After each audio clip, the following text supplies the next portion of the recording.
So hello everyone, कैसे हो आप लोग। तो आज हम लोग करने वाले हैं अपना मॉक टेस्ट नंबर 20। ठीक है।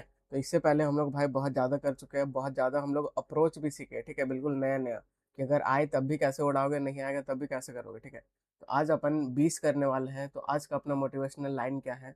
तो it just a bad day. ठीक है, बस ये एक आपका दिन खराब हुआ है, नॉट अ बैड लाइफ। और पूरा लाइफ खराब नहीं हुआ है। ठीक है। तो ऐसे 24 आवर्स में अगर आपका 1 घंटा अगर कुछ भी चीज़ में डिप्रेशन में कुछ भी में चला जाता है, तब भी आपको देखना है कि 23 आवर्स अभी भी आपके पास है। ठीक है। तो आज का पहला क्वेश्चन आपके सामने है। तो ये क्या बोल रहा है? तो यहाँ पे आपको इडियम बताना है, मुहावरा बताना है। इधर क्या लिखा हुआ है? तो hand writing on the wall ऐसे लिखा हुआ है। ठीक है। तो वॉल बोले तो दीवाल, दीवाल में है हैंड राइटिंग। ये एक काफ़ी फेमस इडियम है। इसका मतलब क्या होता है? तो इसका मतलब ये होता है कि कुछ मतलब बुरा चीज होने वाला है। ठीक है। इसका ओरिजिन कहाँ से हुआ? तो ओरिजिन आपको मैं बिल्कुल यहाँ पे बताऊंगा कि एक राजा का कुछ फेस्ट चल रहा था, खाने पीने का चल रहा था। तो अचानक से एक मिस्टीरियस हैंडराइटिंग एक वॉल में देखा। उसको जब पंडित सब पढ़ा तो ये बताया कि राजा का मतलब डाउनफॉल होने वाला है और ये मतलब मरने वाला है। वो बात सही हो गया। इस तभी से बोला जाता है हैंडराइटिंग ऑन द वॉल का मतलब क्या हो जाएगा? तो a very apparent signs that something bad will happen in the future. ठीक है। तो ये अपना आंसर हो जाएगा। तो have very poor messy illegible handwriting, ये नहीं होगा। ठीक है। One who is able to observe something closely but invisibly, ये सब भी नहीं। जस्ट वन मोर ऐसे एक्सपेक्ट ऑफ सम, तो ये भी नहीं। ठीक है। तो कुछ भी चीज़ फ्यूचर में खराब होने वाला है, वही है। तो ये ओरिजिन कहाँ से हुआ? आप ये देखो, एक बाइबल से लिया गया है। ठीक है। क्या लिया गया है कि एक फेस्ट चल रहा था, वहां पे अचानक से क्या हुआ, एक मिस्टीरियस हैंडराइटिंग वॉल में दिखना शुरू हो गया। ठीक है। तो वो जो किंग बुलेजर का प्लेस में दिखना शुरू हो गया। प्रॉफिट जो था वहाँ का, जो डैनियल नाम का था, उसको क्या किया, इंटरप्रेट किया, समझा उस हैंडराइटिंग को। तो उसमें एक वार्निंग था। वार्निंग क्या था? कि ये जो किंग का जो किंगडम है, ये धीरे मतलब बहुत जल्द गिर जाएगा नीचे। ठीक है। और उसी नाइट, दैट वेरी नाइट, क्या हुआ, द किंगडम वाज कन्क्वायर्ड, और दूसरा राजा द्वारा उसको कन्क्वायर दिया गया। तभी से ऐसा माना जाता है कि hand writing on the wall का मतलब कुछ भी गलत होने वाला है। ठीक है, आगे बढ़ते हैं। अब सेकंड इंडियम मुहावरा क्या पूछ रहा है? तो keep one on a tight lease. ठीक है। अब देखो, अगर आपको ईडियम अभी भी समझ ऐसा ये नहीं आ रहा है, तब भी इसको आप डिकोड कर सकते हो। कैसे डिकोड कर सकते हो? तो इसको करने का कोशिश करो। ठीक है। यहाँ पे लिखा हुआ है टाइट, टाइट बोले तो एकदम टाइट, और लीज। ठीक है।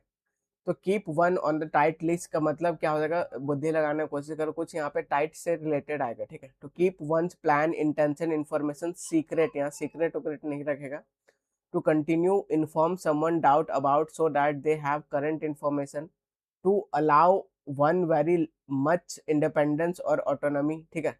टू नॉट अलाउ, किसी को आप क्या नहीं कर रहे हो, ऑटोनॉमी नहीं दे रहे हो, फ्रीडम नहीं दे रहे हो, इंडिपेंडेंस नहीं दे रहे हो। To maintain a significant degree physical someone, ये भी चला गया। ठीक है। तो एकदम उसके टाइट कंट्रोल में, वैसा आप सुने हो तो मतलब भाई उसको ज़्यादा फ्रीडम व्रीडम नहीं दिया गया है। इससे मिलता जुलता और कुछ कुछ होता है। ठीक है। जैसे आप किसी के पपेट में होना। ठीक है। तो बी इन अ पपेट ऐसे बोल सकते हो, बी इन अ पपेट। इसका मतलब कठपुतली बना हुआ, अंडर वंस थंब। ठीक है। किसी के अंगूठे के अंदर हो, इसका मतलब भी आप कंट्रोल किए जा रहे हो। ठीक है। तो पुल वन स्ट्रिंग, तो इसका मतलब ये सब इडियम जो कि काफ़ी है, जो कि आपका किसी के कंट्रोल में होने का। ठीक है। अगर आप किसी, अब मान लो कोई हस्बैंड है। ठीक है। हस्बैंड है किसी के वाइफ के कंट्रोल में, तो उसके लिए क्या बोलते हैं अपन, बताओ आप? ठीक है। तो हैंडपैक्ड हस्बैंड बोलते हैं उसको, कि वो जोरू का गुलाम है। ठीक है। अब जोरू से याद आया भाई, जोरू से क्या याद आया कि इसका इसका मतलब ही क्या होता है? तो आप बोलोगे वाइफ होता है। ठीक है। और ये एग्जाम में बहुत पूछता है कि साइड, साइड बोले तो किलिंग होता है। अगर जीरो साइड लग गया मतलब वाइफ का किलिंग हो जाएगा। ठीक है। तो ये अपने को समझना है, जो कि फ्रिक्वेंटली एग्जाम में पूछते हैं। अब यहाँ पे वही था कि बहुत कंट्रोल में रखना। अब यहाँ पे देखो, मिस स्पेल्ट वर्ड अपने को चाहिए। ठीक है। तो यहाँ पे अप्रोच फॉलो करो, पहले ऑब्जर्व करो। तो यहाँ पे देखोगे ईपी, ईपी फैनी, और यहाँ पे ये स्पेलिंग गड़बड़ है, तो इसको पहले एलिमिनेट कर दो। ठीक है। एक ऑप्शन चला गया। उसके बाद आप लास्ट से पकड़ो, तो यहाँ पे फैनी है, ये एफ है, यहाँ पे सब में पी एच, पी एच है, तो इसको भी इज्जत से उड़ाओ। ठीक है। दो ऑप्शन तो आपका सीधा चला गया।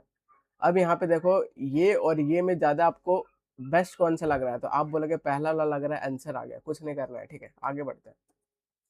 अब यहाँ पे करेक्टली स्पेल्ड वर्ड चाहिए। फिर अगर आ रहा है तो टिक मारो, नहीं आ रहा है ऑब्जर्व करो, और ये करो ऑब्जर्व करो, ठीक है। तो यहाँ पे आप देखोगे ऐसे लिखा हुआ है फ्लोर, ऐसे ऐसे लिखा हुआ है, ठीक है। तो फ्लोर ये सबसे पहले अलग जा रहा है, तो इसको आप पहले एलिमिनेट कर दो।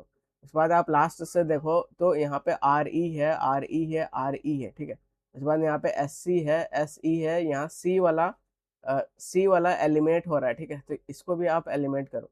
अब यहाँ पे देखो ज़्यादा बेस्ट कौन सा जाएगा, ठीक है। तो फ्लोरेसेंस ऐसे होता है ना कि ऐसे होता है, तो डी अपना आंसर हो जाएगा, ठीक है। आगे बढ़ते हैं। अब साइनो चाहिए, साइनो चाहिए, और वर्ड है इम्पार्शियल, ठीक है। ऐसे आप सुने होंगे कि भाई वो बहुत पार्शियल हो रहा है, मतलब भेदभाव कर रहा है। अगर इम्पार्शियल कर दोगे तो भेदभाव नहीं कर रहा है, ठीक है, तो उसका साइनो चाहिए। जो भेदभाव, बायस्ड है, बायस्ड है मतलब भेदभाव कर रहा है, उसको उड़ाओ। प्रेजुडाइज्ड है मतलब पहले से उसका थिंकिंग वैसे ही उड़ाओ, ठीक है। तो फेयर है, फेयर एकदम, गेम बहुत फेयर था, मतलब बिना पार्शियल का था, तो बी अपना आंसर हो जाएगा, ठीक है। आगे बढ़ते हैं। डिस्गाइज, डिस्गाइज बोले तो छिपाना, ठीक है। और यहाँ पे क्या है, साइनो चाहिए, छिपाना चाहिए। तो रिवील करना, ये तो उल्टा हो जाएगा, कुछ भी चीज रिवील करते रहो, ठीक है। कंसीलमेंट, इसका मतलब छिपाना होता है, ठीक है। आंसर हो जाएगा डिस्ट्रॉय करना कोई भी चीज को, अटैक करना, हमला कर रहे हो, डिस्ट्रॉय कर रहे हो, बर्बाद कर रहे हो, तो बी अपना आंसर हो जाएगा। तो कंसीलमेंट कैसे याद रखोगे, तो ऐसे याद रखो, कंसील ये आपका है, ठीक है। तो लड़की लोग का एक मेकअप क्रीम आता है जिसको अपन क्या बोलते हैं, तो आप बोलोगे कंसीलर बोलते हैं। कंसीलर से वो लोग क्या करती है, तो दाग धब्बा ये सब छिपाती है, ठीक है। तो कंसील मतलब छिपाना हो जाएगा, ऐसे हो जाएगा। तो कंसील का और कुछ कुछ होता है, जैसे वेल, वेल करना मतलब छिपाना होता है। एक होता है कैमाफ्लॉज, कैमाफ्लॉज क्या होता है, जैसे आप देखे होगे, सोल्जर्स लोग को देखे होगे कि घास जब रहता है तो वो लोग बिल्कुल घास का ड्रेस में आ जाता है, ठीक है। तो कैमाफ्लॉज वो होता है, छिपाना होता है, एकदम भेष धारण करना, ठीक है। और जो बस प्रिटेंड करता है, जो छिपाने का, और अपन देख लेते हैं, जो जैसे प्रिटेंड करता है, ठीक है, प्रिटेंड करता है तो उसको क्या बोलेंगे, वो अपना भेष को छिपाता है तो उसको इम्पोस्टर बोलते हैं। आया बात समझ। अगर बस आदमी क्या कर रहा है, बस नाटक कर रहा है, ठीक है, कि उसके पास बहुत नॉलेज है, तो उसको शार्लटेन बोलेंगे। कोई ऐसा डॉक्टर है, क्या कर रहा है, बहुत नाटक कर रहा है कि उसके पास नॉलेज है, तो उसको क्वैक बोलते हैं, ठीक है। तो ये फेक डॉक्टर होता है, और ये फेक स्कॉलर होता है, ठीक है। इम्पोस्टर बोले तो ये प्रिटेंड करता है, ठीक है, कि वो वैसा है लेकिन वैसा नहीं है। तो ये सब थोड़ा अलग सेंस में आएगा छिपाने का, लेकिन आप साथ में ये सब सीख सकते हो, ठीक है। एक कैमोफ्लेज होता है जो कि बिल्कुल एकदम घास जैसा ही पूरा जिस तरह है उस रूप में ढाल लेता है, ठीक है। तो बी अपना आंसर हो जाएगा। अब यहाँ पे चाहिए मिस स्पेल्ट चाहिए, तो मिस स्पेल्ट चाहिए तो ढूंढो भाई किधर है। यहाँ देखोगे ऑब्लिगेशंस, तो ये बिल्कुल सही है। इंटरनेशनल ये भी सही है, ठीक है। रिन्यूएबल एनर्जी ये भी सही है, तो एक ही बच रहा है, एमिशंस बच रहा है। तो एमिशंस में एक एम होता है ना कि दो होता है, तो ए अपना आंसर हो जाएगा। अब मिस स्पेल्ट वर्ड चाहिए, ठीक है। ओकेजनली भाई एकदम लिख के रख लो, बहुत इंपॉर्टेंट है। इसमें डबल सी होता है, एक एस होता है, जो कि बिल्कुल सही लिखा हुआ है, ठीक है। एम्बैरेसमेंट में डबल एस होता है, डबल आर होता है, डबल एस भी होता है, तो ये भी अपना सही है। एग्जागरेशन ये भी बिल्कुल सही है, ठीक है। यहाँ प्रो है, नाउन है, सीएसन है, तो प्रोनाउंसिएशन नहीं होता, प्रोनंसिएशन होता है, NUN ऐसे होता है, ठीक है। तो डी अपना आंसर हो जाएगा। आगे बढ़ते हैं। एंटो चाहिए, उल्टा चाहिए, ये है फैंसी। तो बहुत फैंसी लड़का है, मतलब बहुत स्टाइलिश ऐसे करके अपने आप को डेकोरेट करके रखता है। तो इलाबोरेट करना, कोई भी चीज़ को एक्सप्लेन करना, समझाना, ये तो एलिमेंट हो जाएगा। ऑर्नेट करना, डेकोरेट करना, सजाने का ही सेंस आएगा। तो ये सब साइन हो जाएगा, अपने को उल्टा चाहिए। तो ऑर्नेट फैंसी, उसका उल्टा एकदम सिंपल है भाई, ठीक है। तो डी अपना आंसर हो जाएगा। अब ये क्या बोल रहा है, फ्ली, फ्ली बोले तो फी, फी लेके भाई भाग गया, ठीक है। तो कोचिंग इंडस्ट्री वाले क्या करते हैं आजकल कि फी लेके भाग जाते हैं, इसका मतलब वो भगोड़ा होता है, ठीक है। तो वो क्या कर जाते हैं, फ्ली कर जाते हैं, रन अवे कर जाते हैं, ठीक है। उसका चाहिए उल्टा चाहिए, इवेड कर जाते हैं, रन कर जाते हैं, स्किप कर जाते हैं। तो ये सब क्या हो जाएगा, आप बोलोगे साइन हो जाएगा। तो स्टे करना, ये अपना एंटो हो जाएगा, तो ये अपना आंसर हो जाएगा। वन वर्ड सब्सटीट्यूशन है, ठीक है। OWS आ गया, तो समझने की कोशिश करो। One who loves only himself, तो उसको क्या बोलते हैं, नार्सिसिस्ट बोलते हैं, ठीक है। तो सीधा सीधा यहाँ पे दिख रहा होगा आपको नार्सिसिस्ट, तो ये अपना आंसर हो जाएगा। बाकी इगोइस्ट क्या होता है, घमंडी होता है, हॉटी होता है, ठीक है। ईगो सेंट्रिक ये सब सिमिलर है। सेल्फिश सेमलिस बस अपना मतलब, लेकिन बस अपने आप को जो प्यार करता है उसको नार्सिसिस्ट बोलते हैं। ये बहुत फेमस है, ये भी बहुत बार पूछता है। फिर से वन वर्ड सब्स्टिट्यूशन आ गया। एक ऐसा पर्सन जो सेक्रीफाई कर दिया अपने लाइफ को फॉर अ कॉज, ठीक है, मतलब अपना बलिदान दे दिया है ठीक है, शहीद हो गया, उसको अपन क्या बोलेंगे? तो सोल्जर्स बोलेंगे क्या? नहीं। पैट्रियट बोले तो देशभक्त। वॉलंटियर क्या करता है? किसी को हेल्प करता है फ्री में, ठीक है, तो मैट्रियट, शहीद बोलेंगे, ठीक है, तो ये अपना आंसर हो जाएगा।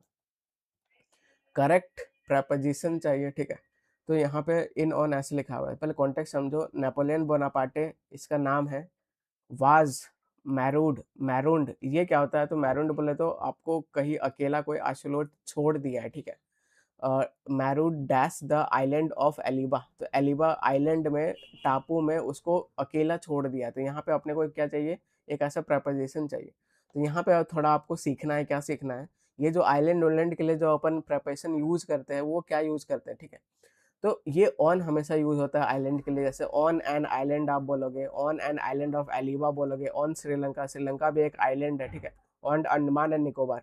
तो ये क्वेश्चन आपको क्या सिखा रहा है कि जब ऐसा आइलैंड का बात हो तो अपन को क्या लिखना चाहिए? तो आप बोलोगे ऑन प्रैपल लिखना चाहिए, ठीक है। आइलैंड के ऊपर अपन होते हैं, ऑन प्रैपल लिखना चाहिए, तो इन नहीं लिखो, ओवर मत लिखो, अंडर मत लिखो, तो सी अपना आंसर हो जाएगा। तो ऐसे ही आप धीरे धीरे करके सीखते जाओगे, एट द एंड आपका स्कोर बहुत ज़्यादा बूस्ट हो जाएगा, ठीक है। आगे बढ़ते हैं। अब जैसे आइलैंड वाला क्वेश्चन आएगा, अब आप गलत नहीं करोगे। अब नेक्स्ट क्या बोल रहा है? फिर से प्रैपो है। नलीमा, नीलिमा नाम, परचेज, नीलिमा परचेज वाट, तो आप बोलोगे, ठीक है, ये वर्ब हो गया, सब्जेक्ट हो गया, आप बोलोगे ऑब्जेक्ट, ड्रेस खरीदी। फ्रॉम क्या हो गया? आप बोलोगे प्रैपो। कहाँ से खरीदी? तो फ्रॉम द मॉल, ठीक है, तो ये अपना ऑब्जेक्ट है। From the mall dash 5,000 rupees, और 5,000 रुपीज में खरीदी। अब आपको फिर से एक लर्निंग आपको मिलेगा, फिर से आपको एक सीखना है, ठीक है। क्या सीखना है? तो बिल्कुल समझते हैं हम लोग कि जब ऐसा अमाउंट रहेगा, जब ऐसा प्राइस रहेगा, अमाउंट रहेगा, वैल्यू का बात रहेगा, और ऐसा एक्सचेंज का बात रहेगा, तो अपन को हमेशा क्या लिखना चाहिए? तो फॉर लिखना चाहिए प्रपोजिशन, ठीक है। जैसे bought a car for 5 lakh, तो यहाँ पे प्राइस का बात है। Sold a house for 50 lakh, price का बात है। परचेज अ ड्रेस फॉर 5,000, ठीक है, तो ऐसा प्राइस का बात रहेगा, वैल्यू का बात रहेगा, ठीक है। और क्या? एक्सचेंज का बात रहेगा, एक्सचेंज वाला बहुत इंपॉर्टेंट है। तो आपको ये सब में क्या यूज करना है? तो आप बोलोगे फॉर यूज करना है, तो इसको याद रखना है, ठीक है। तो धीरे धीरे ऐसे ही आप सीखते जाओ, लास्ट में बिल्कुल आपका सारा सही निकलेगा। अब क्या करना है? पैसिव वॉइस में करना है, तो कुछ नहीं करना होता है पैसिव वॉइस में, ठीक है, बस टेंस चेंज नहीं होता है पैसिव वॉइस में, ये आपको ध्यान रखना है। टेंस कब चेंज करेंगे? नरेशन में करते हैं, ठीक है। तो यहाँ पे क्या दिख रहा है? हेल्पिंग वर्ब से शुरू है, ये सब्जेक्ट है, ये वर्ब है, डिड के साथ फर्स्ट फॉर्म लगता है, ठीक है, डू दिख गया, डिड दिख गया, और क्या दिख गया? डू, डज और डिड, ये सब के साथ हमेशा बेस फॉर्म लगता है, ये सब सारा टेंस में पढ़ाया है वो, ठीक है। तो ये आपका कौन सा टेंस है? तो आप बोलोगे पास्ट टेंस है। तो टेंस चेंज नहीं होगा, तो पास्ट को पास्ट में रखेंगे, तो वाजंट है, डिडेंट है, वरंट है, सब पास्ट में है भाई, ठीक है। अब यहाँ पे देखो ऑब्जेक्ट क्या है, तो ऑब्जेक्ट आप बोलोगे द हैवी बॉक्स है। इन क्या है? तो प्रैपो है, प्रैपो के बाद ये ऑब्जेक्ट है, तो प्रैपो के बाद वाला ऑब्जेक्ट को आपको ध्यान नहीं देना है, मेन ऑब्जेक्ट को ध्यान दिया जाता है। तो ये सिंगुलर है, सिंगुलर है, तो क्या आएगा? तो आप बोलोगे वाज आएगा आगे, ठीक है। तो वाज यहाँ पे आया हुआ है, डेड का डेड ही नहीं रहेगा, तो इसको तो आप एलिमिनेट कर दोगे, ठीक है। वारंट प्लूरल हो गया, तो इसको भी एलिमिनेट कर दोगे। अब वाजंट के साथ कौन सा फॉर्म है? तो आप बोलोगे बेस फॉर्म है। अब वाजंट के साथ कौन सा फॉर्म है? तो यहाँ पे थर्ड फॉर्म है। तो पैसिव बनाने के लिए बी का फॉर्म के साथ थर्ड फॉर्म लिखना होता है, आप बोलोगे बिल्कुल ए अपना आंसर हो जाएगा, ठीक है। एरर बताना है, एरर बताते हैं बिल्कुल, ठीक है। तो रोजमेरी नाम है, डिड नॉट सी, देखो डिड के साथ यहाँ पे फर्स्ट फॉर्म आया है ना, तो डू डज डिड के साथ फर्स्ट फॉर्म आता है। डिड नॉट सी वाट, तो आप बोलोगे a beautiful, the beautiful roses, कहाँ पे? तो in the garden. And came, ठीक है, केम इन द रूम क्राइंग, और रोते हुए रूम में आई, एंड कंप्लेंट, ठीक है। तो यहाँ पे एंड देखिए कोऑर्डिनेटिंग है, तो यहाँ पे सेकंड फॉर्म है, तो इधर पे सेकंड फॉर्म है, ठीक है, कोई दिक्कत नहीं है। That the roses had lost its fragrance. अब यहाँ पे भाई आपको ध्यान से सुनना है, क्या सुनना है कि डिड नॉट सी, नहीं देखी beautiful roses in the garden, garden में उसको ब्यूटीफुल रोजेज नहीं मिला। केम इनटू द रूम, और रोते हुए आई, कंप्लेन की कि जो रोजेज है वो अपना फ्रेग्रेंस लूज कर चुके हैं, ठीक है। तो यहाँ पे आपका मुझे दो दो एरर दिख रहा है, आपको भी ऐसा दिखना चाहिए। एक तो ग्रामेटिकल एरर है, एक है कॉन्टेक्सुअल एरर, ठीक है। और सेंटेंस को सही होने के लिए दोनों आपको फुलफिल करना पड़ेगा कि ग्रामेटिकली भी सही होना चाहिए और मीनिंग सेंस वाइज भी सही होना चाहिए। तो यहाँ पे आप देखोगे कि वो रोते हुए अंदर आई, तो केम इन द रूम, तो जब ऐसा मोशन करके कोई आदमी अंदर आता है तो कौन सा प्रेपो यूज होता है, तो आप बोलोगे इनटू होता है, तो यहाँ पे इनटू होना चाहिए, ठीक है। तो ये एरर इस पार्ट पे मिल गया। अब सेंस वाला एरर, कॉन्टेक्स्ट वाला एरर क्या है, तो यहाँ पे आप ध्यान से समझने की कोशिश करो जो मैं बोल रहा हूँ कि रोजमेरी डिड नॉट सी, ये नहीं देखी भाई beautiful roses in the garden, ठीक है, नहीं देखी ब्यूटीफुल, तो फिर वो कैसे बोल सकती है कि वो जो रोज है वो फ्रेग्रेंस लूज कर दिया है, मतलब उसमें कोई स्मेल नहीं है, जब वो देखी नहीं है तो बोल कैसे सकती है। तो ये कॉन्टेक्चुअल एरर है, तो ये यहाँ पे थोड़ा गड़बड़ कर दिया एग्जामिनर। तो अपन मेन एरर के साथ जाएंगे। मेन एरर कौन सा है, तो आपका यहाँ पे इनटू होना चाहिए, मोशन करते हुए आ रही है, तो इन द रूम ये गलत है, तो सी अपना आंसर हो जाएगा, ठीक है। तो अब मैं समझता हूँ कि बिल्कुल मैं जो समझाया वो आप बिल्कुल आप समझ गए होंगे, ठीक है। अब ये क्या बोल रहा है, mister Barik was a millionaire, ठीक है, मिलेनियर था एंड ही वांटेड, और वो चाहता था to spend a lot of money in his daughter's marriage, ठीक है, to make a memorable event. तो बिल्कुल ऐसे ही होता है। तो बारिक भी ऐसे ही सोच रहा था कि अपने बेटी की शादी में इतना धूमधाम से खर्चा करे कि वो एक मेमोरेबल इवेंट बन जाए। बात समझ में आ गया। अब यहाँ पे आपको समझना है ये जो स्पेंड वर्ब है ये कौन सा प्रेपो लेता है, तो आप बोलोगे ये हमेशा स्पेंड ऑन समथिंग, ऐसे ऑन प्रेपो लेता है ना कि इन लेता है, तो ये एरर है भाई। कहाँ पे एरर है, तो इस पार्ट पे एरर है, बी अपना आंसर हो जाएगा, ठीक है। तो एक और आप सीखो इस क्वेश्चन से, क्या सीखो कि जो स्पेंड होता है प्रेपोजिशन ये हमेशा ऑन लेगा ना कि इन लेगा। कैसे इसका यूज करना है, तो स्पेंड मनी ऑन एजुकेशन, ठीक है, spend money on wedding, spend money on marriage. तो आपके लिए होमवर्क है, क्या होमवर्क है कि आपको डिफरेंस बताना है किसी किसी बीच में, तो वेडिंग का डिफरेंस बताना है, वेडिंग वर्सेस मैरिज में, ठीक है। आदमी सबको बराबर समझ लेता है, लेकिन भाई जमीन आसमान का फर्क होता है दोनों में, तो इसका आपको आंसर बताना। जो ऐसा होमवर्क दिया करता है वो इसमें सोचने की कोशिश करो, आप सीखोगे, ठीक है। अब इम्प्रूव करना है, इम्प्रूव इस पार्ट को करना है, ठीक है। द एक्टिविस्ट इंसिस्ट किया that the people should call spade a spade and confront corruption directly, ठीक है। तो ये ईडीएम है। ईडीएम क्या है कि अगर जो चीज ऐसा ही है तो भाई उसको ऐसा ही बोलो, उसको आलतू फालतू मतलब कुछ भी चीज बना के मत बोलो, ठीक है। तो पूरा ईडीएम क्या होता है, अ मतलब ऐसा पूरा ईडीएम होता है, क्या होता है ऐसे कि कॉल कॉल अ स्पेड ऐसे होता है, ठीक है। तो यहाँ पे ए उड़ा दिया है, तो ए कहाँ पे दिख रहा है, आप बोलोगे कॉल अ स्पेड ये दिख रहा है, यहाँ पे नहीं दिख रहा है एलिमिनेट, ये तो दिख ही नहीं रहा था ऑप्शन में, ठीक है। तो ये अपना आंसर हो जाएगा, the people must call a spade, ठीक है। तो ए अपना आंसर हो जाएगा। तो आ रहा है नहीं आ रहा, लेकिन अगर आप ऑब्जर्व भी करते हो पूरा सिक्स सेंस लगाते हो तो आपका आंसर आ जाएगा, ठीक है। इम्प्रूव करना है, करते हैं। If the government had taken stronger actions earlier, ठीक है।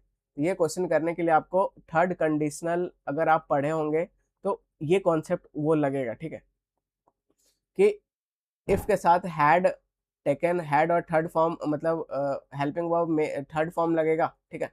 If the actions had stronger action, if the government had taken stronger actions, ठीक है।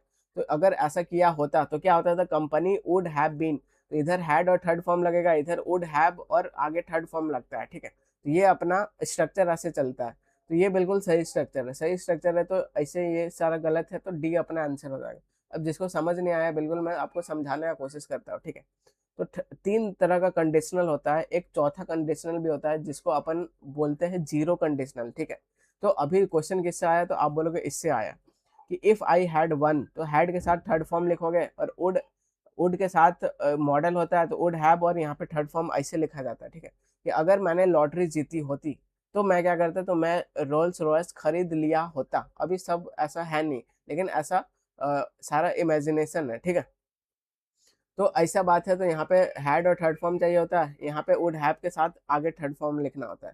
तो यही बात यहाँ पे बस पूछ दिया कि हैड और थर्ड फॉर्म यहाँ पे है, यहाँ पे वुड हैव और यहाँ पे थर्ड फॉर्म है। तो बी का तीनों फॉर्म आपको पता है कि नहीं, बी होता है, एम होता है, आर होता है पहला फॉर्म, दूसरा क्या होता है, तो आप बोलोगे वाज होता है, वर होता है, तीसरा क्या होता है, तो बीन होता है, ठीक है, बीन बजाने वाला बीन। तो ये यहाँ पे बिल्कुल सही है, तो डी अपना आंसर हो जाएगा। अब 20 क्वेश्चन क्या पूछ रहा है, तो इम्प्रूव करना है, ठीक है। तो ये भी आपको कंडीशनल का क्वेश्चन आपको दिख रहा है यहाँ पे। तो कंडीशनल नहीं पढ़े तो बिल्कुल भाई पढ़ लेना, बहुत इंपॉर्टेंट चैप्टर है। एक क्वेश्चन मिनिमम आपको मिलेगा, ठीक है, और किस्मत ज़्यादा खराब रहा दो क्वेश्चन मिलेगा। तो यहाँ पे आप देखो, if organism consistently failed to synthesize, ठीक है, adequate amino acids, it's metabolism inevitably degrade करता है, ठीक है। तो फेल एक ऐसा वर्ब है जो आगे क्या लेता है, तो आप बोलोगे इन्फिनेटिव लेता है, तो बिल्कुल यहाँ पे इन्फिनेटिव, इन्फिनेटिव बोले तो क्या, तो टू प्लस फर्स्ट का फॉर्म होता है, ठीक है। ये फ्यूचर एक्शन दिखाता है, फेल्ड हो गया मतलब आगे कुछ होगा, ठीक है। अब यहाँ पे आप आ जाओ कि अगर ऑर्गेनिज्म फेल्ड करता है सिंथेसाइज एडिक्वेट एमिनो एसिड, ठीक है, तो क्या होगा, तो इट्स मेटाबॉलिज्म इनएविटेबली डिग्रेड करना शुरू हो जाएगा, ठीक है। तो यहाँ पे ऐसा कुछ कंडीशन नहीं है, ये एक यूनिवर्सल फैक्ट जैसा है कि ऐसा है तो ऐसा ही होगा, ठीक है। तो इसको अपन क्या बोलेंगे, तो आप बोलोगे जीरो कंडीशनल बोलेंगे, ठीक है। अगर जीरो कंडीशनल बोलेंगे तो फिर कोई यहाँ पे कुछ नहीं लगाना है, ठीक है। तो इफ एन ऑर्गेनाइज सिंगुलर है तो आगे वर्ब सिंगुलर चाहिए, तो इफ के साथ अपन विल नहीं लगा सकते, वुड नहीं लगा सकते हैं, टाइम एक्सप्रेशन नहीं लगता है, ठीक है। टाइम डिनोटिंग वर्ड आप नहीं लगा सकते हो, तो कंसिस्टेंटली फेल्स ये आपका रहा, और यहाँ कुछ नहीं रहा तो ये अपना आंसर हो जाएगा सीधा, ठीक है। तो यहाँ पे सिंगुलर वर्ब, सिंगुलर सब्जेक्ट है, सिंगुलर वर्ब चाहिए। अब यहाँ पे आप कॉन्सेप्ट समझो जिसको समझ नहीं आया है, ठीक है। तो चार तरह का कंडीशनल होता है, टीचर तीन ही पढ़ाते हैं, लेकिन पूरा अगर आप मानो तो चार होता है, ठीक है। एक जीरो कंडीशनल को भी आप बोल सकते हो। तो इसका स्ट्रक्चर कैसा होता है, तो इफ सब्जेक्ट और फर्स्ट फॉर्म ऑफ वर्ब होगा, ठीक है, और सब्जेक्ट और फर्स्ट फॉर्म ऑफ वर्ब इधर होगा। अगर ये सिंगुलर रहा तो सिंगुलर, ये प्लूरल रहा तो प्लूरल, ठीक है। तो ये अपन समझ गए, और इफ रहेगा। Example, if students study regularly, अगर स्टडी रेगुलरली करेंगे तो वो लोग इंप्रूव हो जाएंगे, ठीक है। तो बिल्कुल फैक्ट है एकदम, जीरो कंडीशन, कोई कंडीशन नहीं है कि ये ऐसा होगा तो ऐसा होगा, ठीक है। अगर हम लोग हीट करेंगे वाटर को तो वो बॉयल होगा, कोई कंडीशन नहीं है। अगर बारिश होगा तो ग्राउंड वेट होगा, कोई कंडीशन नहीं है। तो इसको अपन जीरो कंडीशनल बोलते हैं। तो बस यही चीज यहाँ पे लिखा हुआ था, अगर वो लोग फेल हो जाएंगे सिंथेसाइज करने के लिए तो डिग्रेड होगा, सिंपल सा बात है, ठीक है। तो कोई कंडीशन नहीं है, तो बी अपना आंसर हो जाएगा। अब क्या आ गया आपके सामने, पैसेज आ गया। तो पैसेज को भाई पहले क्या करेंगे, क्वेश्चन देखो, अगर ग्रामेटिकल पार्ट में पढ़ना नहीं है, ठीक है। खैर हम लोग पढ़ लेते हैं आराम से एक बार, उसके बाद सीधा हम लोग सिखाऊंगा कि बिना पढ़े भी कैसे मार्क कर सकते थे, ठीक है। तो पहले पढ़ लो। तो एवरीडे लाइफ का बात हो रहा है, एवरीडे लाइफ स्टडीज बिगैन, शुरू हुआ, ठीक है, आफ्टर इंडस्ट्रियलाइजेशन। तो इंडस्ट्रियलाइजेशन के बाद एवरीडे लाइफ जो पढ़ने का काम हुआ, ये शुरू हुआ। एम टू रिवील, और एम क्या किया कि रिवील करेंगे अपन, बाहर निकालेंगे और इंटरप्रेट करेंगे क्या, तो routines that shape our daily experiences. तो रूटीन को स्टडी करने का बात हो रहा है आफ्टर इंडस्ट्रियलाइजेशन, ठीक है। आगे बढ़ो। दिस फील्ड यूजेज, ये यूज करता है एंथ्रोपोलॉजिकल एनालिसिस। एंथ्रो बोले तो ह्यूमन, तो ह्यूमन का एनालिसिस को करता है, ठीक है। Which was once mainly use for the non western society. एक बार इसको नॉन वेस्टर्न सोसाइटीज के लिए यूज होता था, लेकिन अब इधर भी हो रहा है। To look at the modern western life, ठीक है, लाइफ देखने के लिए। द मेन गोल क्या है, तो मेन गोल है to study the familiar behaviour that often go unnoticed because they are so ordinary. तो अपन जो डेली रोजमर्रा का जो कुछ कुछ काम करते हैं, जो जो कुछ कुछ बिहेवियर करते हैं, उसको पढ़ने का बात हो रहा है, ठीक है। और हम लोग उसको इग्नोर कर देते हैं क्योंकि वो काफी ऑर्डिनरी है। आर्टिस्ट का बात हो रहा है, और किसका बात हो रहा है, artist, social theorist in this area document examine overlooked करता है पार्ट्स ऑफ डेली लाइफ, ठीक है। लाइक क्या, तो लाइक स्लीपिंग। ओवरलुक्ड बोले तो अपन इग्नोर कर देते हैं, ठीक है, स्लीपिंग को, वॉकिंग को, ईटिंग को, और recreation, self interaction with others, ठीक है। तो अभी तक क्या बात हो रहा है कि जो इस सब रोजमर्रा के लाइफ अपन जो बिहेवियर करते हैं, ये सब का पढ़ने का बात हो रहा है, बस और कुछ बात नहीं हो रहा है। तो everyday life studies sometimes called the science of small, और ये साइंस को स्मॉल बोलेंगे, ठीक है। ये फोकस करता है माइक्रो मोमेंट्स पे, फोकस करेगा, माइक्रो एक्शंस पे करेगा, और टर्निंग स्ट्रीट कॉर्नर, ठीक है, steering a pot, feeding a baby, ये सब सबका पढ़ना शुरू करेगा। ऑल्दो हालांकि ये जो एक्शंस है, ये क्या किया जाता है, तो often seen larger social structure, ठीक है। The small, the everyday actions are not seen as important events, usually do not appear in the historic record. तो अभी तक ये हो रहा है कि छोटा चीज को अपन इग्नोर कर देते हैं, उसको क्या नहीं करते हैं, उसको इम्पोर्टेंट नहीं मानते हैं, ठीक है। They are called everyday not just because they are ordinary, not only के साथ बट ऑल्सो, नहीं बस ऑर्डिनरी है, बट ऑल्सो क्या है, तो बिकॉज दे हैपन डेली। तो डेली कुछ भी चीज अगर हो रहा है तो उस चीज का वैल्यू नहीं देते हो, ठीक है। Whether connected to a, whether connected to a क्या बोल रहा है, body's natural rhythm to ways work, these small actions defined by how often they repeat, ठीक है। स्कॉलर्स जो पढ़ाई करते हैं everyday life, specially in the modern times, different view है उनके, पॉलिटिकल मीनिंग है, डेली रूटीन्स है। Some connect these repetitions to the mechanization and alienation round in the capitals, ठीक है। कुल मिला के रोजमर्रा की जिंदगी के बारे में पढ़ाई का बात हुआ, जिसका अपन इग्नोर करते हैं। तो अब सीधा क्वेश्चन पे आ जाओ।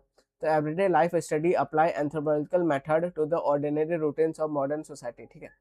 तो these studies focus on small unnoticed action shape your experiences, ठीक है, होल्ड पर रखो। दे मेनली एग्जामिन, तो मेनली एक्सट्रीम वर्ड है, eliminate. They try to take the place of sociology focusing only on the economic, extreme word है, eliminate, ठीक है।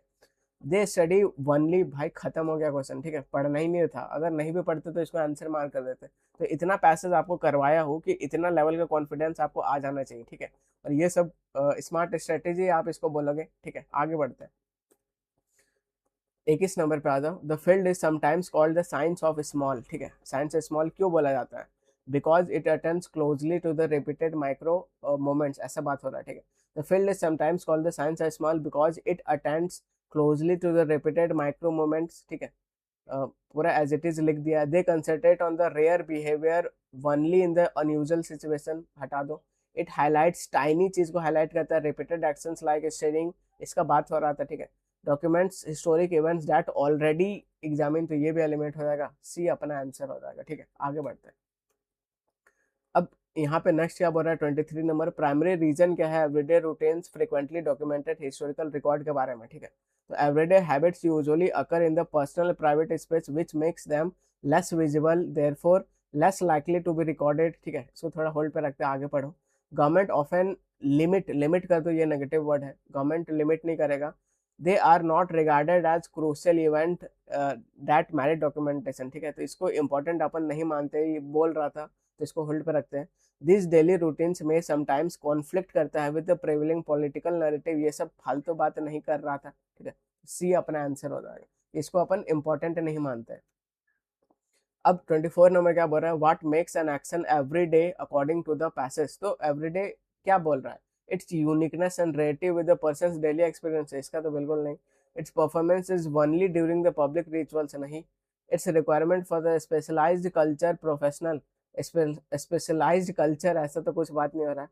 ये फ्रिक्वेंट है, डेली हो रहा है, इसलिए उसको क्या बोलेंगे? एवरीडे बोलेंगे, ठीक है। तो डी अपना आंसर हो जाएगा। लास्ट क्वेश्चन बस आप कर लो और 5 में 5 बिल्कुल आप ठोक दोगे, ठीक है।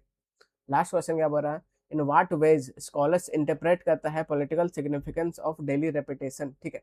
तो पढ़ते हैं। तो others regard daily repetition as a political neutral, यहाँ पॉलिटिकल और सोशल का बात ही नहीं हो रहा है, ठीक है। डिस्कनेक्टेड फ्रॉम द बॉर्डर, हटा दो। सम स्कॉलर्स कंटेंट कहता है repetition enables complete independence from the economic, ठीक है, हटा दो। Some scholars associate daily repetition with the mechanization and alienation of capitalist system, ये लास्ट लाइन में बोल रहा था, ठीक है, इसको होल्ड पे रखो। Others see daily repetition as a form of resistance, नहीं भाई, आंसर आ गया, ठीक है। तो सी अपना आंसर हो जाएगा। तो मिलते हैं नेक्स्ट का वीडियो में, ठीक है। तो 20 तक अपन लगभग कर लिए, और एक दो और करेंगे, उसके बाद ये मॉक टेस्ट वाला खत्म करेंगे, फिर नया कुछ शुरू किया जाएगा, ठीक है। ये PDF कहाँ मिलेगा? तो आपको टेलीग्राम चैनल में मिलेगा, ठीक है, तो ज्वाइन हो जाना है।